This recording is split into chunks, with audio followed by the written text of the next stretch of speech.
Want to learn to meditate or supplement an existing practice? You're in the right place. Welcome to Foundations to Meditation with me, Lizzie Cantey.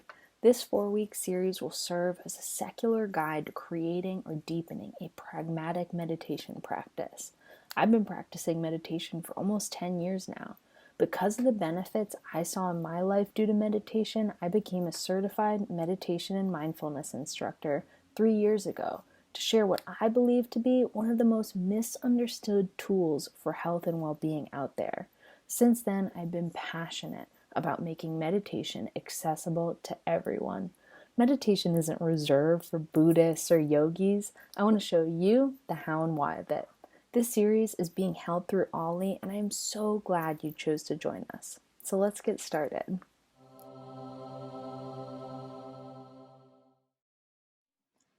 Week 1 is Debunking the Myth, what meditation is and isn't.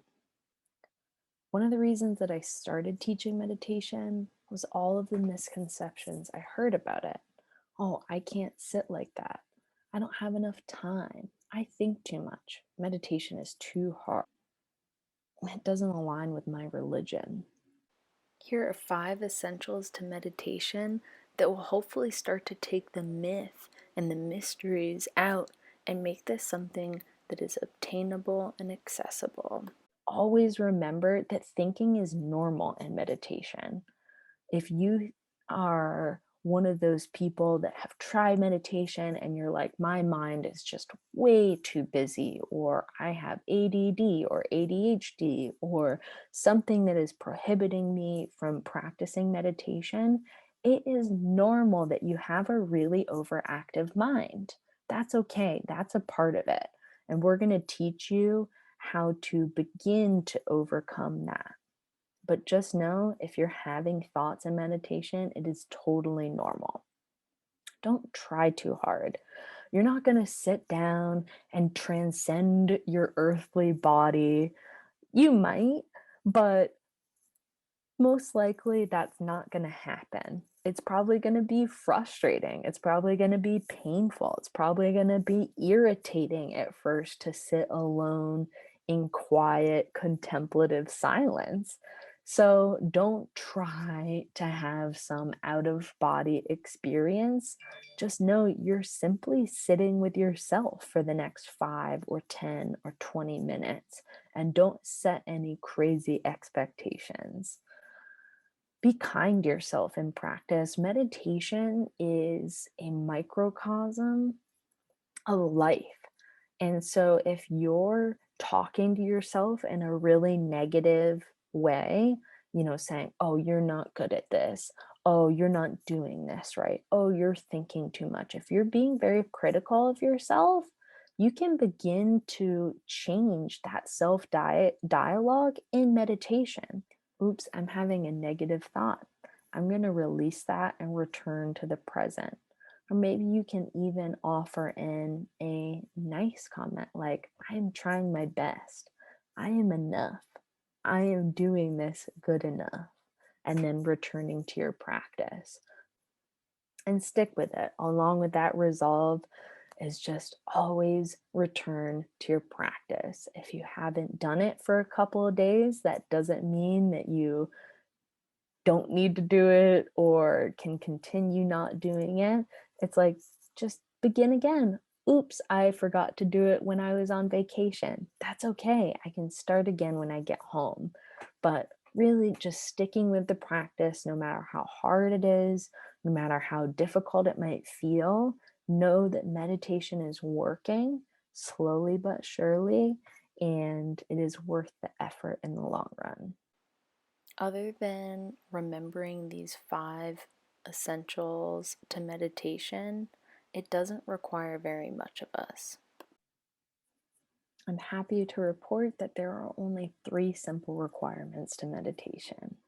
1 is a resolve, 2 is gentle attention, and 3 is a focus for your attention. So what do those things mean?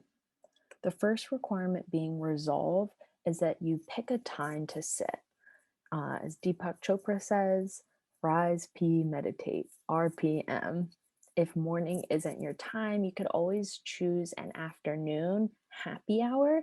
So, in the evening, when you're getting home from your day's activities and you're ready to unwind, this could be the time that you choose to meditate, 4 or 5 p.m. You could even do it over a lunch after you eat or before you eat. Um, any time that you know that you can commit to. And when it strikes that time to meditate, you're going to sit down to do it. I always suggest creating a place to meditate, whether it be in your bedroom or in an office, finding a corner of that room that you can create a tranquil, safe, calming place. Uh, you don't need to sit on the floor in lotus or cross legged position to meditate. You can sit on a chair. You could sit on your couch if you wanted to. The only hesitation to being too comfortable, like on a couch or a lazy boy, is you don't want to fall asleep. So, finding maybe a hardwood backed chair in which you can be erect, but not so comfy that you're going to start closing your eyes and falling asleep. Along with that, I suggest not meditating before bed. Meditation can increase vitality and alertness, and there are guided meditations for sleep. That's okay. But otherwise, I would be trying to curate a meditation practice that is not something that you're utilizing to sleep. You're actually utilizing it to process your emotions, your feelings, and a dedication to starting to master your mind. And that's not something you want to do right before bed. So, choosing some time that you can commit to stick to that's realistic and is not laying down in bed before you're going to go to sleep. To have a resolve, you also need to choose your duration of your sit. You don't need to start at 30 or 45 minutes. Choose a realistic goal. So you could start with 5 minutes, whatever is a manageable amount of time for you to begin. But when you choose that time, you're going to stick to it. So I always recommend finding a meditation app in which you can time your meditations. I use Insight Timer um, that has a setting in which I can set a gentle gong noise to go off after my time. If you don't have a smartphone, that's okay. You can always set a watch or another clock, but make sure that the sound that goes off isn't too disruptive. You don't want to be startled when it goes off. You want a gentle sound. But if you choose 5 minutes, that means no matter what happens in those 5 minutes, if the phone rings, if you need to go to the bathroom, if you realize that you're hungry, no matter what happens, you're going to stay seated because that practice of not getting up, of not reacting or responding to whatever's going on in your environment or in your mind is meditation. So, choosing a realistic time, creating a place to go and sit, and at a point in the day in which it works for you. And the last part of resolve is just doing it. So, if you know it's time to meditate, you gotta go and sit down and do it. And like I said, don't get up until your timer goes off. Requirement two is gentle attention. I don't have anything written on this slide because I want to try something with you. If you feel comfortable, close your eyes while you're listening to me and follow the sound of my voice. If you don't feel comfortable, you can leave your eyes open, but try to engage in this little exercise. If you feel comfortable, close your eyes, settle into your seat. Feel your bottom on the seat. Feel the chair supporting your back. And bring your awareness to your right index finger. Maybe you can visualize it. Maybe you just feel your right index finger. Bring your awareness to your left pinky.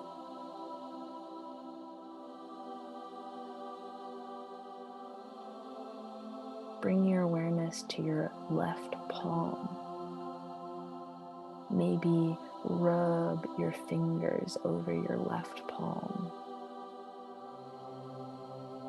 Feel your left hand sitting on your lap. Releasing that, open your eyes. That is your gentle attention. You're just bringing your awareness to something. You don't have to try super hard. You don't have to force anything to happen. You're just bringing that gentle awareness, that curiosity to different focal points. Meditation generally, the entirety of meditation, the umbrella of meditation, can fall into three different categories: open awareness meditation, focused awareness meditation, mindful awareness meditation. There are so many different types of meditation out there. You might have heard of different ones: transcendental meditation, Tritaka meditation, Qigong meditation, yoga. All of these can be boiled down into one of these categories. So, open awareness meditation is actually not having a focus or an anchor, and actually just allowing your focus to go wherever the mind is going in that same gentle way. But I don't recommend that as a starting place. It can be really overwhelming if you don't have the tools or a well developed enough practice to be able to stick with where that goes. And I don't recommend open awareness until you're later down your meditation practice. Focused awareness is having something that you're going to bring that awareness to. And really, it's either going to be sensation, sight, or sound. Sensation is having a tactile something to bring your awareness to, whether that be body sensations. How are my shoulders feeling? Is my belly feeling? How are my feet feeling? Or having a something to hold on to, like rosary beads or mala beads, having that really actual physical thing to kind of be grounding you, holding a stone. Another sight is having something to either physically look at, or a visualization. A guided visualization meditation is a form of sight focus. But you could look at a candle flame, like in Tritaka meditation, um, or you could visualize walking through a garden, sight focused awareness. Otherwise, you could have a sound focused awareness. So, even a guided meditation, if you're listening to something, that is incorporating both sound and sight, internal sight, but that sound that you're listening to is a focus in itself. And so you could listen to a guided meditation, you could have tranquil music playing in the background, and that would maybe give you something to focus on or return your attention to. But sound can come in a number of different ways. You could also do chanting or sit in nature and listen to the sounds around you. Some meditation have you focus on the sound of your breath. Any of those auditory focuses fit into this focused awareness meditation. Mindful awareness is what I teach. So I kind of give you a blend of both open and focus. There's some like transcendental meditation where you're saying a mantra over and over and over again. I have you introduce a focal point, and there's a number of different ways you can do that, and then allow your attention to rest there. And as it drifts, as it will, because thinking is normal, you return it again to your focal point. And that practice of just, oops, I'm drifting, returning again is meditation. I make it sound really gentle. It might happen 100 times. Oops, I'm thinking again. Oops, I'm thinking again. And that's okay. Having that gentle spirit around it is what meditation is all about. So make your mind instead of your mind making you. That practice of having a focus, coming back to it, is what meditation is all about. And you're going to begin training your mind. I have another little exercise for us to do right now. You're sitting there at your computer, wherever you are, but look around your room or look around your environment and find 3 red objects if you can.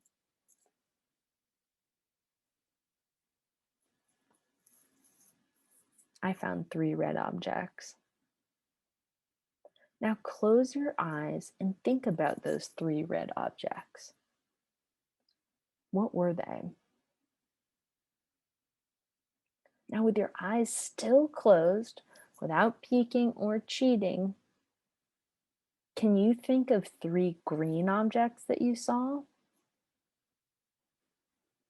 Keep your eyes closed. Can you think of 3 pink objects that you saw in your room? Now, opening your eyes, which color was the easiest to remember? Most likely red, because that's what you were told to focus on.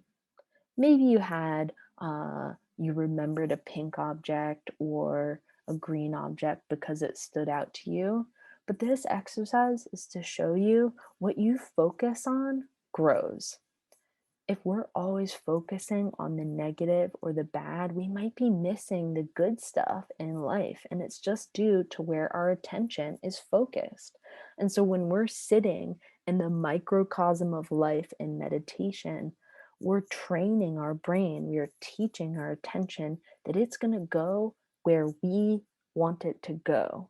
So we make up our mind instead of letting our mind make us up.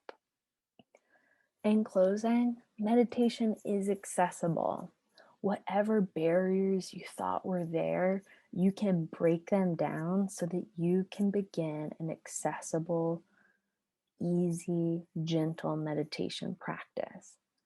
The only thing you need is your resolve, your gentle attention, and an anchor or focus for that attention. And that anchor can be visual, it can be sensory, or it can be audio. The essence of meditation is kindness, acceptance, and practice. Practice, practice, practice. You're not going to get good at it overnight. And the word or term good is very subjective in itself. So just remember, thinking is normal. You're doing it right. It is okay. And you just need to do it. That resolve, stick to it. It is accessible, it's practical, and it's empowering. It's going to give you more power and more choice over your mind and your attention instead of letting your monkey mind, your thoughts and feelings dictate what you do and see in the world. Thanks for watching. To assist in your practice, you can find guided meditations as well as past videos of this series on the OLLI YouTube page, OLLI at the University of Southern Maine.